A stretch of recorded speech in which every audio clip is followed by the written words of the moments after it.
This podcast is a member of the Voices of Wrestling Podcasting Network. Visit voicesofwrestling.com to hear the rest of our great podcasts, as well as show reviews, columns, opinions, and updates across the world of wrestling.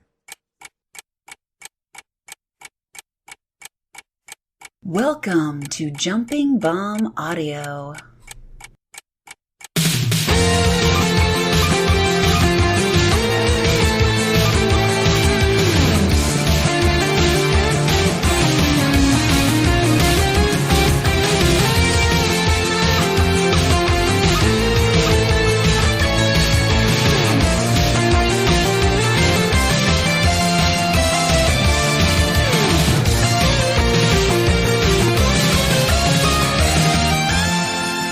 Hello, everyone, and welcome back to Jumping Bomb Audio, the #1 podcast all about the world of Joshi Pro Wrestling. My name is Taylor, and I am joined, as always, by Kelly.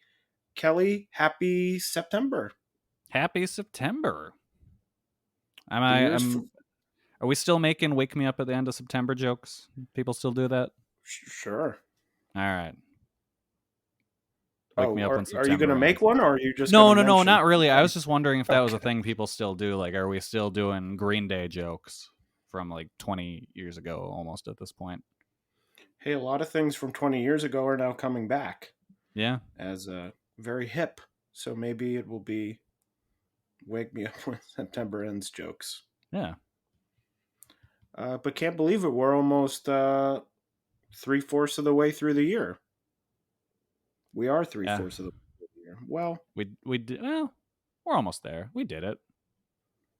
I mean, it's basically December. What day is exactly 3/4 of the way through the year? It'd probably be the end of September, right? Yes. Yeah. Because, then there's 3 more months after that.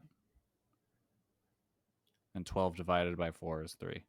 Wait, no. I'm looking up on Google. What day is 3/4 through the year? Okay. Quarters. In the Gregorian calendar, the first quarter, January to the end of March. Oh, yes, you're right. Third quarter, July 1st through September 30th. Okay, yeah, that sounds right. 92 days. All right. Well, that was an interesting beginning of the show. Anyway, here's our plugs. If you're not following us, you can follow us on Twitter at JBombAudio. Or if you want to follow us individually, you can follow us. You can follow Kelly at Comic Geek Kelly, and you can follow me at Taymambo. Please subscribe to us on your podcast app of choice, and if that app of choice happens to be Apple Podcasts, we'd really appreciate a 5-star rating and a 5-star review. It would really help us out. And if you really want to help us out, you can donate to the show at redcircle.com/shows/jumping-bomb-audio. So we're going to get right into it today. We're going to be talking about Tokyo Joshi's Go Girl 3 from Korakuen Hall, talking a little bit of Stardom, New Blood, and 5-Star Grand Prix, and a load of other things as usual. So let's get right into it with Tokyo Joshi, their show on August 28th. Go Girl 3, an all-women's show at Korakuen Hall in front of 500 fans. Kelly, what did you think of the third iteration of the Go Girl series? I liked it a lot. The crowd had a great energy. Like, it was just a really fun show. Yeah, I enjoyed it. I think of the 3 recent Korakuens, I think it would probably obviously be the weakest one. Oh, for sure.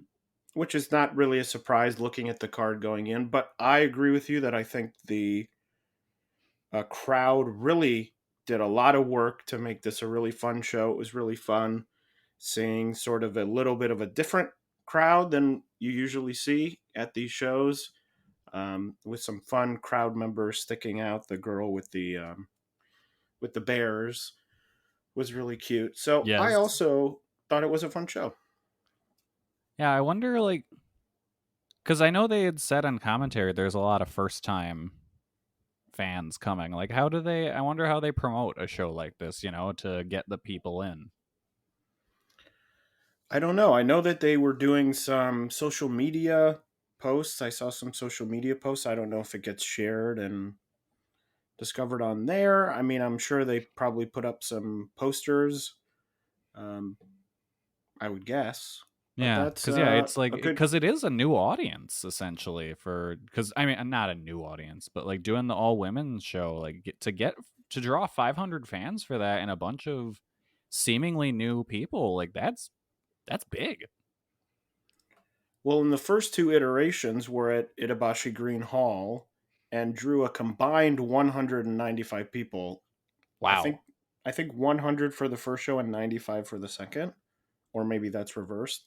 But still, to go from that, yes, you're in a bigger building with a little bit more cachet, but to jump up to 500, I think is a pretty good feat, especially considering, as we talked about, it isn't like this was a loaded card.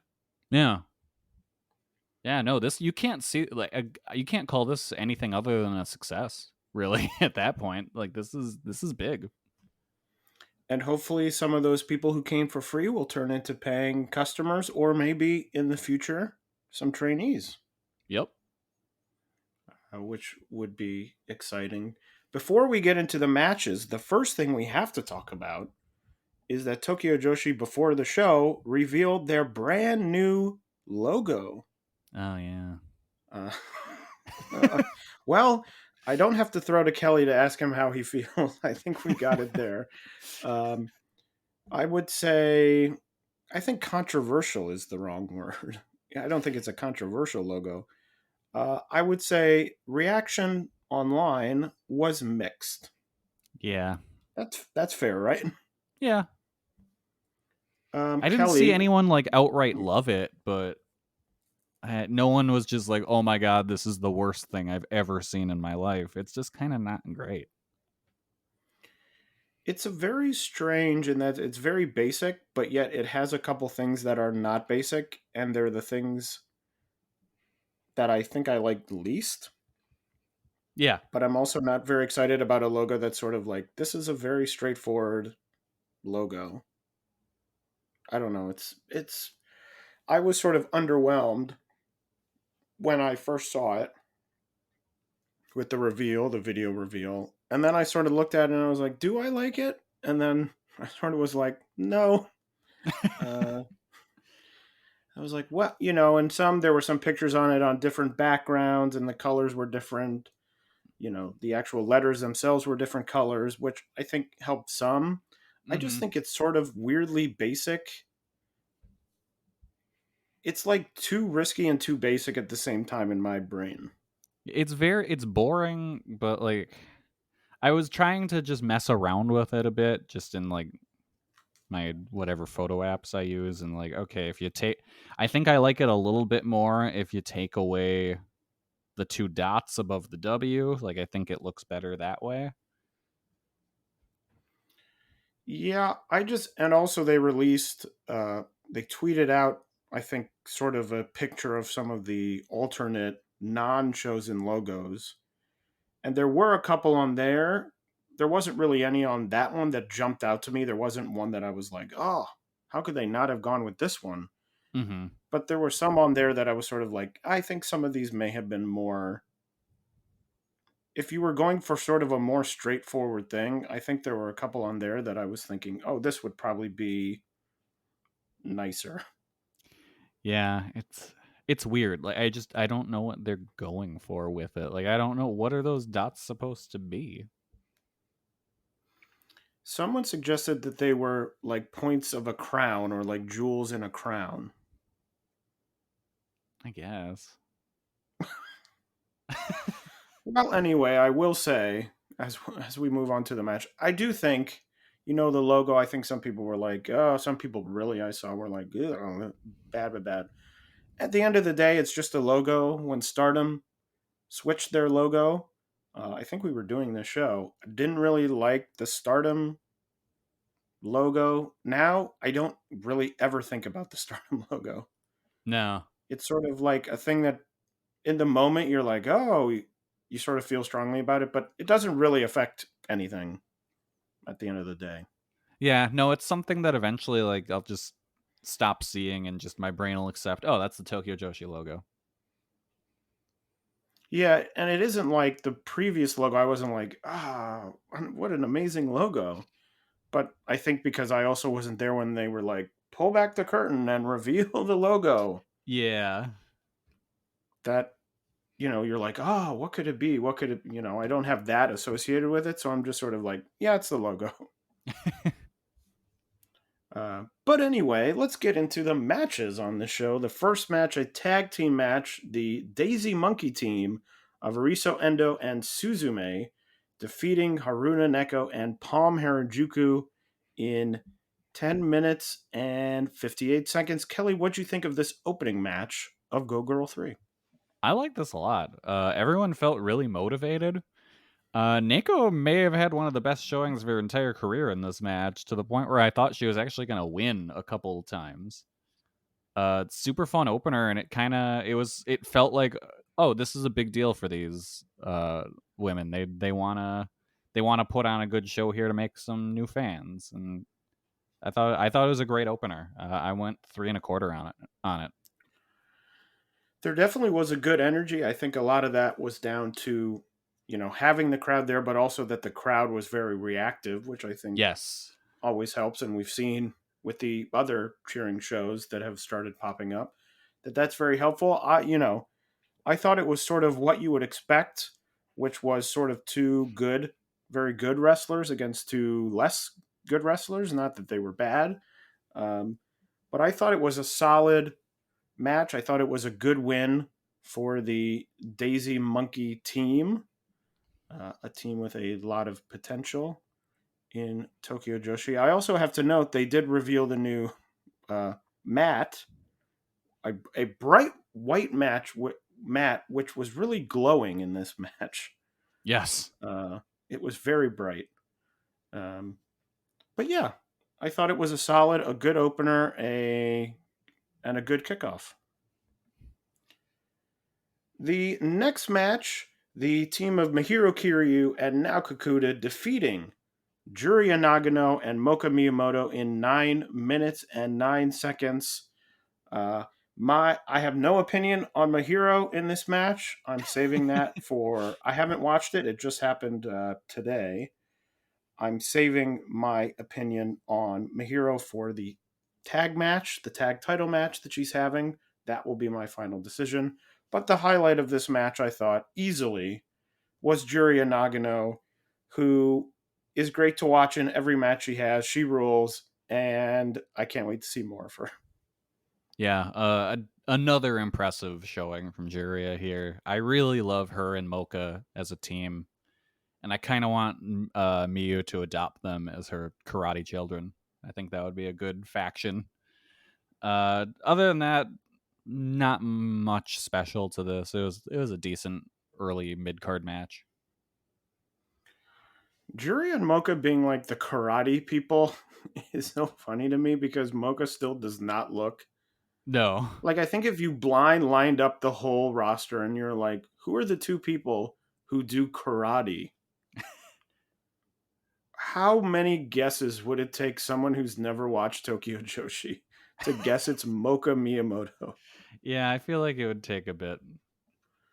I mean, even Juria, it's not obvious. I mean, obviously, when she gets in the ring, it's very obvious. Yeah, but especially when she's like coming to the ring, like, look, I'm the cute nurse. Yeah, I'm a nurse. But I do love that switch where it's just like she comes to the ring, she's the cute nurse, she's just smiling, bell rings, just instant murder face comes over her. Like it's a shocking change. Murder face, but also that thing of it sort of has the feeling of in Indiana Jones when he meets that guy he's in the town or whatever in the village, and he meets that guy who starts doing all this stuff with his whip or whatever. Oh, and he's yeah. like doing like 10,000 moves, and then Indiana Jones just shoots him. Juria sort of has that because she always starts the matches and she's like punch, punch, punch, punch, punch, punch, punch, punch, punch, and now I'm ready to go. I'm like, Yeah. oh, nothing's actually happened. um, but yeah, I think she's great. I think she's super interesting to watch, which I think is such a big thing, especially with rookies, because it's like not all the matches are going to be amazing, classic matches. But Juria, I'm never sitting there going like, okay, we're just sort of getting through the learning process here. I'm like, this person is very interesting. Mm-hmm. But yeah, that was our thoughts on that match. The next match was our first of 4 consecutive singles matches. Hyper Masao defeating Raku in 7 minutes and 30 seconds. Kelly, what did you think of another classic Hyper Masao Tokyo Joshi match? I really loved the bit here of Raku trying her best to get Misao to fall asleep and Misao just chugging energy drinks. Like she had to just have enough caffeine in her to run around the entire planet. That was a lot of fun. I liked this match. I thought Raku looked good. Good showing. I went 3 stars on it. It wasn't anything special, but it was a fun showing for both of them. I feel like a broken record with these Hyper Masao matches because I'm like, they're in the middle of the card and they're a great change of pace and they're a lot of fun, which is Yeah. what I thought of this one. I do think it came out later. I think on Twitter someone posted it that those energy drinks that Hyper was drinking, I believe the recommended serving quantity is 1 per day. Oh no. So it's like And I 5-hour believe, energy. yeah. And I think she had at least 2, Oh if I Jesus. recall correctly, if not 3. Well, at least it was early in the morning their time, so she still had an entire day to like run that off. I'm just imagining Hyper Misao finishing the match, getting to the back, and being like, I have to go somewhere. Yeah. Like running out of the building. I have to get rid of this energy. But yeah, another, if you like these, you like this one. If you don't, you probably won't. Easy. Yeah. The next singles match was a victory for Maki Ito as she defeated Yuki Aino in 11 minutes and 48 seconds. I thought that this was a fun match. Really, this was one big match that was way helped by the crowd. The crowd was way into Ito. Her doing her "Who's the cutest in the world," getting a big response. I thought was really great, and I thought that this match in the second half was fairly well paced. It had a good pace to it, so I thought this was a solid, good match. So I was disappointed in this one, but that's purely on me because I read the card wrong and thought Maki Ito was against Yuki Arai, and that would have been a big match, and then it was Yuki Aino, and I was pretty disappointed. But again, I did that one to myself. Uh, I thought it was fine. I've never been high on Yuki Aino. You can go back and listen to the tapes. I don't like her matches on a fairly regular basis. So it took me a while to get into this one, but I thought the closing third was pretty good. So I went a gentleman's 3 on this one. I thought it was fine. The next singles match was Saki Akai defeating Hikari Noa in 8 minutes and 18 seconds. Kelly, what were your thoughts on this one? I liked this one a lot. I feel like Hikari is definitely working on tightening up her game. I'm sure a part of that comes following the Yuka match, where she was throwing those horrible looking super kicks that Yuka's just decided not to sell. And maybe that taught her like, hey, I need to work on this. And I think she's really starting to. Akai was awesome as the just strong veteran testing the young upstart. Overall, just really good, hard hitting match. I went 3 3/4 on it. Yeah, I thought they had a good little back and forth match. I was surprised at the outcome. I guess not super surprised. Saki Akai is fairly well booked in Tokyo Joshi, but that Hikari Noa was then leaving the country to go to England for the International Princess title shot. So was just slightly surprised to see her lose right before that. She did lose the title match as well, but didn't know that at the time. But yeah, it was sort of this match was sort of indicative of a lot of the rest of the show. I don't think as high as you, Kelly. I did enjoy it, but I thought it was just a solid little. I don't really mean to say little, but a solid match. Right before the semi-main and main event. Speaking of the semi-main, Yuki Kamifuku defeating one half of the tag champions Yuki Arai in 9 minutes and 41 seconds.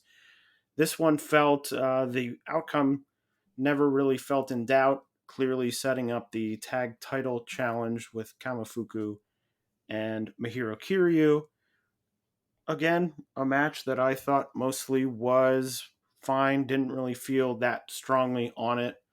I still sort of feel the same way about Yuki Arai, which is that I like her. I think she's doing well, but I think maybe the last piece that sort of has to snap into place that's missing for me. What is that piece? I'm not I don't know.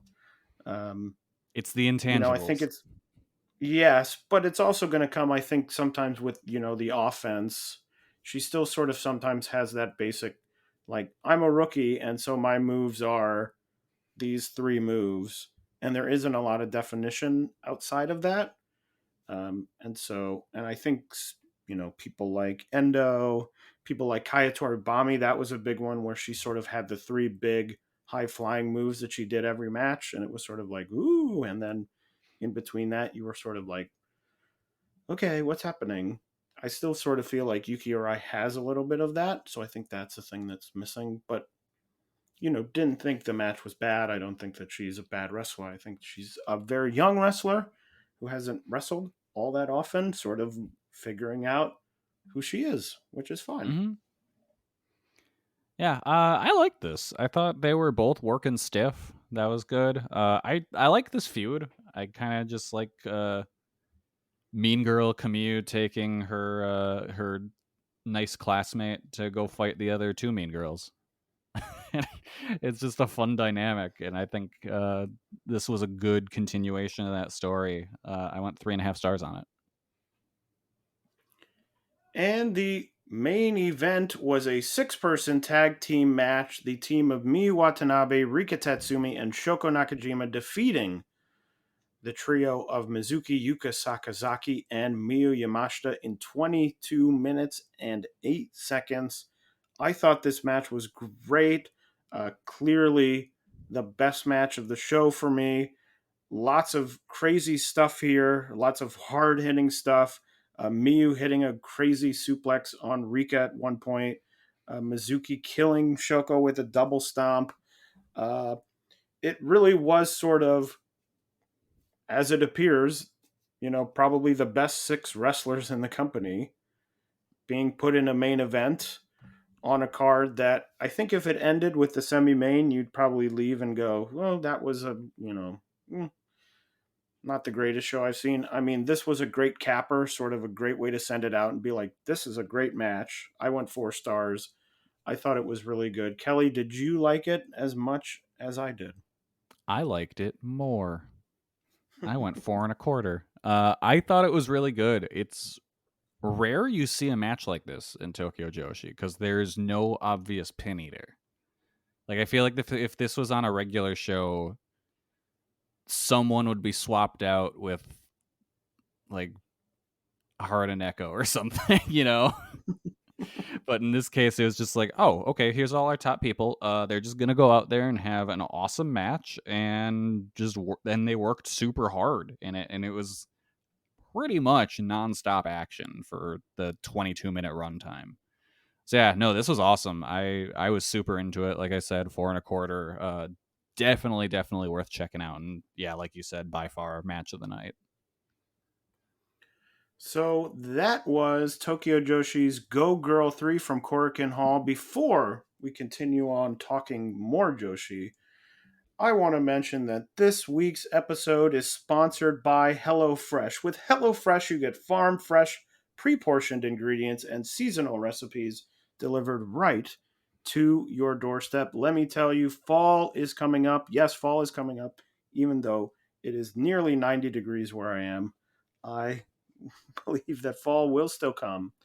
And with fall comes a lot of things. People going back to school, some people going back to the office.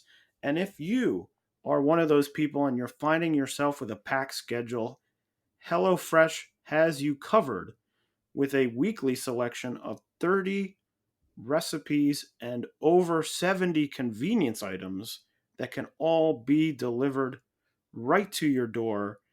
And it isn't just for dinners. HelloFresh Market has breakfasts, snacks, and even desserts.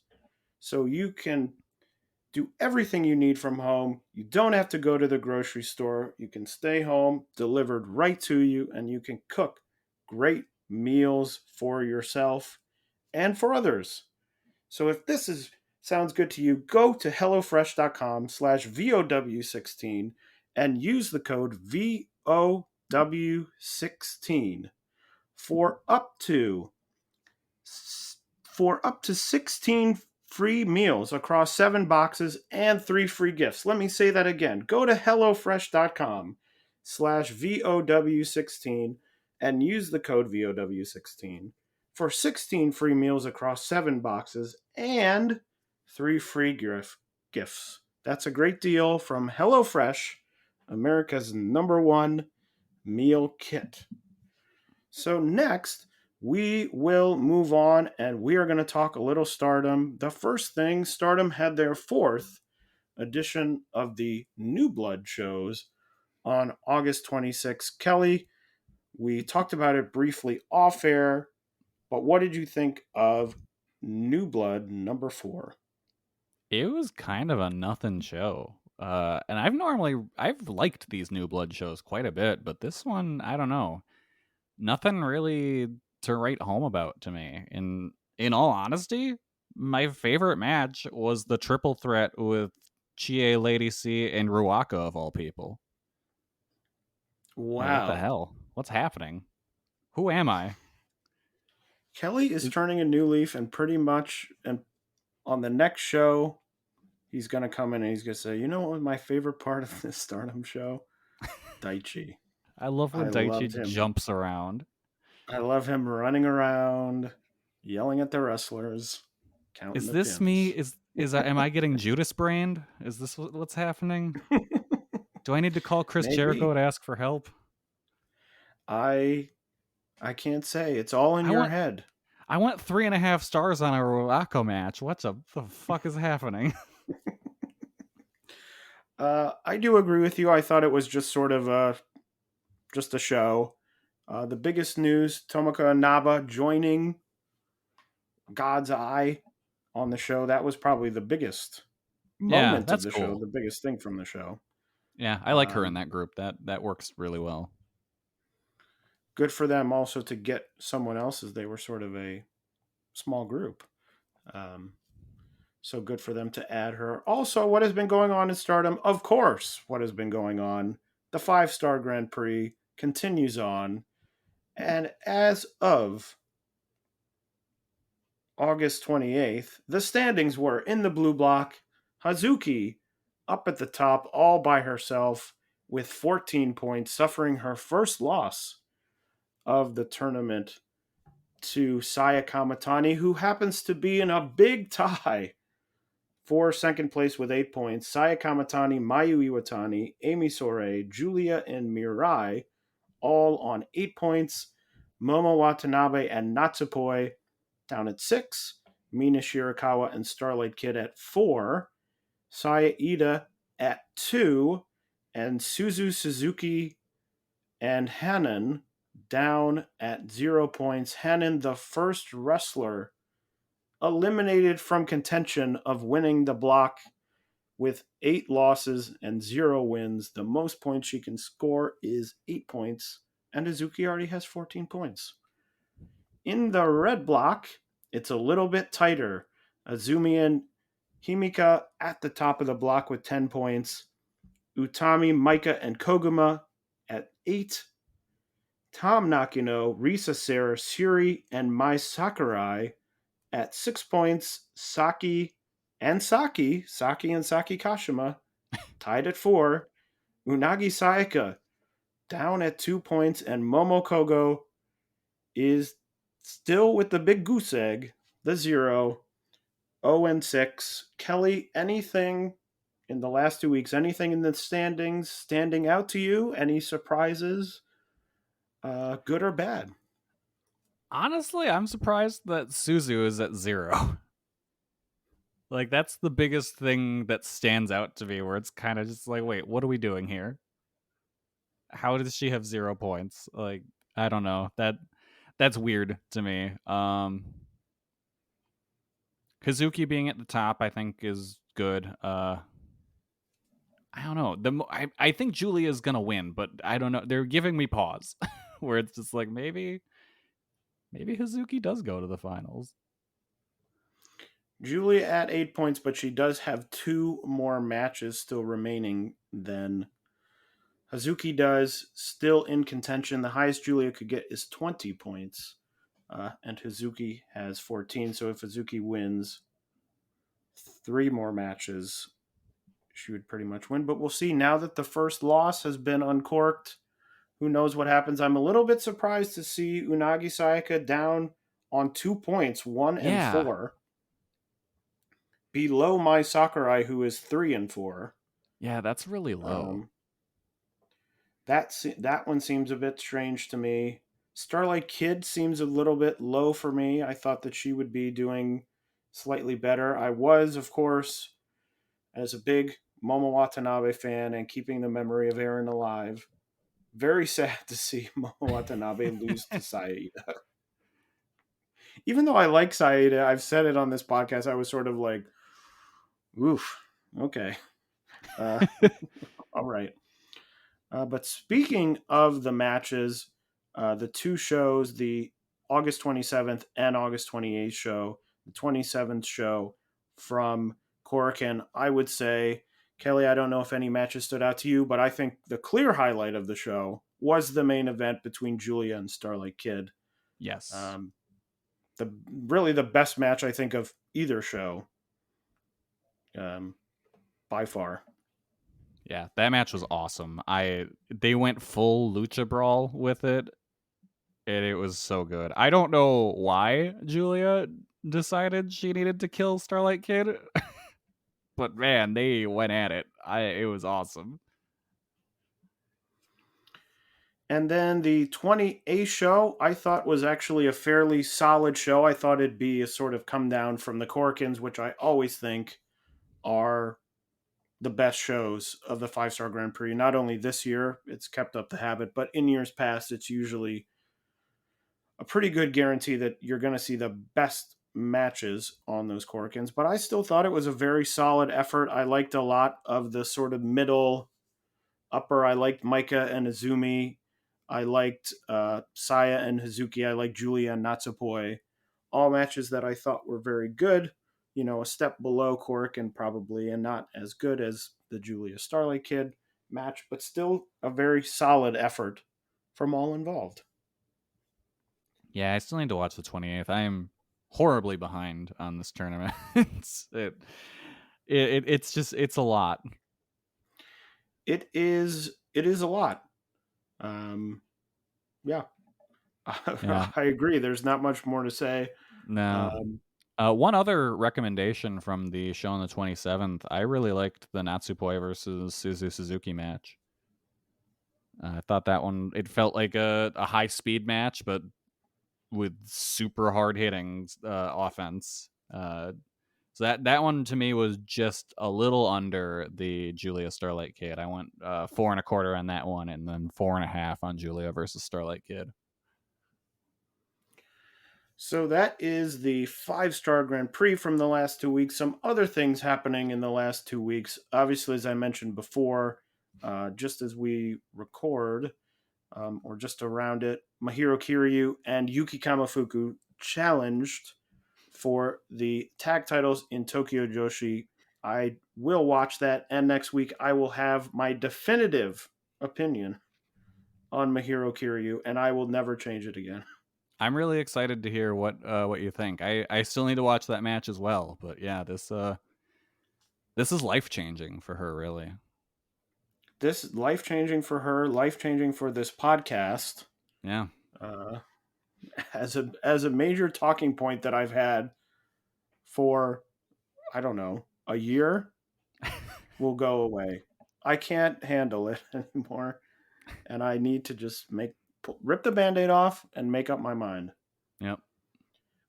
What else went on the last 2 weeks? Chihiro Hashimoto retained her Sendai Girls title over Ryu Mizunami in Sendai Girls on September 3rd. Saori Ono defeated Maika Ozaki to retain the Ice Infinity title.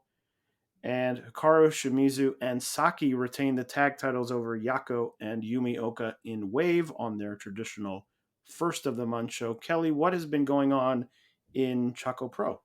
All right, ChocoPro has had a lot of birthdays lately. On August 24th, we had the Chris Brooks birthday show with Mei Saruga, Isami Kodaka, and Yuko Miyamoto defeating Chris Brooks, Masahiro Takanashi, and Chie Koshikawa. Fun match. Mei had the matching Yankee gear to go with her partners, so that was cool. CDK were very upset to take the loss in that one. And then ChocoPro 249 on the 27th. Yuna Mizumori and Ken Oka defeated Mei Saruga and Chie Koshikawa. They all worked really hard in what looked like an incredibly hot venue because they were all just sweating buckets by the end of it. Ken Oka's a lot of fun in ChocoPro. I like his team with Yuna. I went 4 stars on that one. Worth checking out. Then on ChocoPro 250 on the 28th, Mia, the new trainee, had her first 5-minute exhibition match against Mei. Previously, she'd only worked 3-minute matches. Still looks good. She did really well working in front of a crowd. So yeah, she's, again, definitely one to keep an eye on. The main event of that show was Chie defeating Sayaka in what was an incredibly strong showcase match for them. Pretty hard hitting and shockingly well worked on a technical level. Like, I think this is the best that either of them have ever looked. I went 4 stars on it. I think this one's definitely worth a look at to see kind of the top of this particular class of trainees from ChocoPro. 251 had, what was that? On the 3rd, had Antonio Honda, Mei, and Toru Iwashi defeat Minoru Fujita, Sayaka Obahiro, and Yuna Mizumori. It was a fun match. It was a bit too long. This was a full match of celebrations. It celebrated Obahiro and Fujita's birthdays and Toru Iwashi's 22nd wrestling anniversary. And then on the 4th, there was ChocoPro 252. Rossi Ogawa's favorite Hoshi Tango and Yuna Mizumori defeated Mei and Masa Takanashi. This was Hoshi Tango's birthday match. And the match ended with Yuna pinning Mei to build to their match on the 15th. That's what we got for ChocoPro. But we also have there is a Prominence show on the 28th. Prominence Smoke and Flame Rising to the Sky. All of it is on YouTube. I cannot remember the name of the account off the top of my head that uploaded it. It is not the official Prominence account or anything. It's some kind of like wrestling news blog that like uploads matches every now and then. They've done Diana shows too. But this one was headlined by, in the semi-main, Risa Sera and Violento Jack defeated Hiragi Kurumi and Toshiyuki Sakuda. This was the first of Kurumi's like really hardcore stuff that I've seen, and I thought she did really well for herself in the match. Fun, bit too long in the middle, but really good closing stretch. I went 3 1/4 on that one. And then in the main event, Daisuke Masaoka defeated Suzu Suzuki. Suzu replaced her usual bucket of bells that she brings with her with a bucket of seashells. So yeah, she's still a complete maniac if you thought she kind of slowed down on that stuff. Really competitive match. One thing I think that Suzu is really good at is, despite being so much smaller than all the wrestlers in these like intergender death matches, she never feels out of place. She did really well. Masaoka's awesome. So yeah, this was a really good match. 4 stars. Kelly, I'm so happy for you that you got to talk about Hoshi Tango more on this show. I know. Love that guy. Rossy Ogawa's and John Moxley's favorite. Big shout out. Yep. Big So shout that out is- to a big guy. Yeah. So that is everything that happened in the last 2 weeks of Joshi. But what's happening coming up in Joshi? Of course, Stardom is continuing on with the 5-star Grand Prix on the 11th, the 12th, the 17th, and the 18th. All 5-star Grand Prix shows. Also on the 12th, Just Tap Out having a show. I believe it's Takami Chinoku's 30th anniversary show. There will be a special attraction Stardom match. Tomoka Inaba and Aoi going up against the interesting team, the former stablemates, Maika and Mirai. So that should be a fun one to check out. Oz has a show also on the 11th. The main event of that show, Hiroyo Matsumoto and Rina Yamashita defending their tag titles against Sonoko Kato and Ryu Mizunami. Also on the 11th, a busy day, Tokyo Joshi returns with another inspiration show. An interesting card here. The Magical Sugar Rabbits taking on Pokotan and Demonio Uno. In the main event of the show, the CMLL talent, who has been hanging out mostly in Ice Ribbon, Dalis and Stephanie Vacour, will take on Mocha Miyamoto and Shoko Nakajima.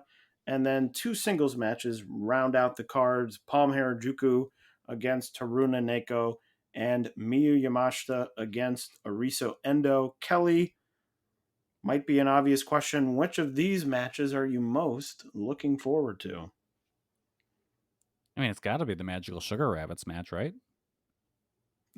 Oh, okay. That was not the one I thought you would say. Love Pokotan. And What do you think I was going to say? well, I thought you were going to say what I'm about to say, which is Miyu Yamashita and Ariso Endo.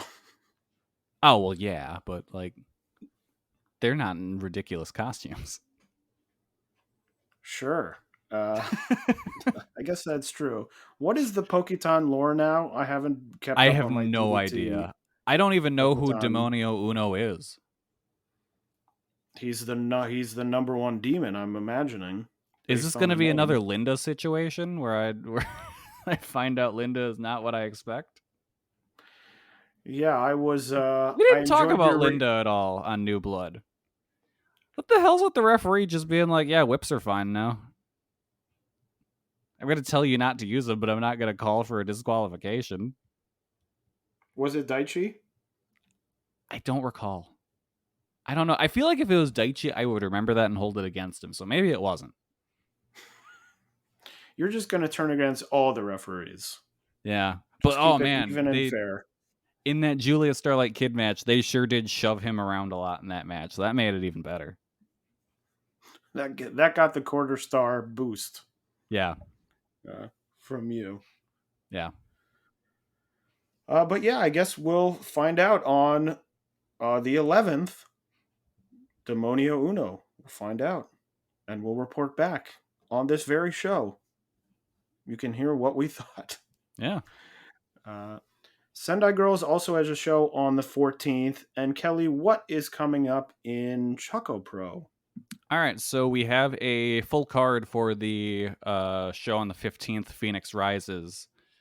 So that show will have, I think it's in Shinjuku Face. Sayaka and Chie Koshikawa will take on Suzume and Arisu Endo. Emi Sakura will take on Mia in what I believe is Mia's first real match and not like an exhibition. In a trios match, Riho Saki and Balian Aki will take on Minoru Fujita, Kid Lycos, and Kaori Yoneyama in a true Fire Pro random selection match that I'm very excited for. In the semi-main, the Asia Dream tag titles are on the line as Masahiro Takanashi and Chris Brooks defend against Asami Kodaka and Yoko Miyamoto. And then in the main event, there's a big singles match between Mei Saruga and Yuna Mizumori. This show is got a really good lineup. I'm very excited to watch it. That does seem like a very good show. Good to see Riho with her, what are we calling it now? Every 3 months popping up somewhere to reassure us that she has not disappeared off the face of the earth? Well, she's coming back from injury this time, isn't she? I don't even know, to be honest. Yeah, I thought she had some, like... It's like I thought she got injured. Didn't she get injured in the Britt Baker match at Battle of the Belts, and then she came back from that? Oh, did she? Okay, I think I missed her coming back from... I don't remember that. Or maybe she didn't. Well, anyway, it's good to see her. Yeah, no, it's always good to see Rihoj pop up. That's the end point. Especially when she's up against the likes of Minoru Fujita and Kid Lycos. Yes, of course, the natural opponents. Yep. But that is everything happening in the next 2 weeks of Joshi, which we'll be covering on the next episode of Jumping Bomb Audio. But before we leave, Kelly, you started a firestorm of controversy with your last movie recommendation. Do you have a movie recommendation for this episode? Shit, I don't. I haven't seen anything. I can't. Wow. I know. It just hit me. I haven't watched any movies since we last did the show. Oh God. Do you have a movie recommendation? Just say a great movie. Indiana Jones. Watch there we that go. scene with the guy who does all that stuff with the whip. Yeah, if you haven't seen it, it'll give context to what we talked about earlier. Yes. I don't know. I went to All Out. That was a fun show. Did you have a good time? I had a great time. I got to sit with a bunch of other Voices of Wrestling guys. You haven't lived until you've heard someone boo Jim Ross louder than you've ever heard someone boo Jim Ross in your entire life. Well, that's very shocking because I wasn't there and I am the lead Jim Ross. Jim Ross is my Daichi. Yeah. Yeah, Really. I had a whole like topical All Out bit plan to start the show, but Taylor has not seen it yet and it would have spoiled things for him, so I did not do it. Well, trust me, it would have been great. The people I'm would like, have loved save it for next time. Maybe tweet it. I'll tell you when I finish the show. Yeah. You can tweet it. I'll save it for next time. I think it'll still be topical. Oh, interesting. Dropping hints. Yep. Bray Wyatt. All right. Well, I give you the... Oh, God. Well, follow us on Twitter to see if Kelly ends up tweeting it or if he saves it for next episode. There's my replug of our Twitter. And also, what you should do is you should go to HelloFresh.com/VOW16 and use the code VOW16 for 16 free meals across 7 boxes and 3 free gifts from HelloFresh, America's #1 meal kit. And the last thing you should do is say goodbye to us and come back in 2 weeks and hear the next episode of Jumping Bomb Audio. Just Kelly, try and stop us from talking. We'll keep talking about whatever we want. You can't stop us. You love the show. We all know it. He can't be contained. Kelly cannot be contained. All right. Well, we will see you in 2 weeks. Bye-bye. Well, we'll see you all right. Look in the bushes. With the Kroger Plus card, it's easy to get lower than low prices, which adds up to big savings for the win. You also earn fuel points on every purchase, which means you win big at the pump. The Kroger Plus card. All you do is win. Big, big savings. Sign up now at Kroger.com and start saving. Kroger, fresh for everyone. Savings may vary by state. Fuel restrictions apply. Get more ways to save at the Buy 5 or More Save $1 each sale. Just buy 5 or more participating items and save $1 each with card. Kroger, fresh for everyone.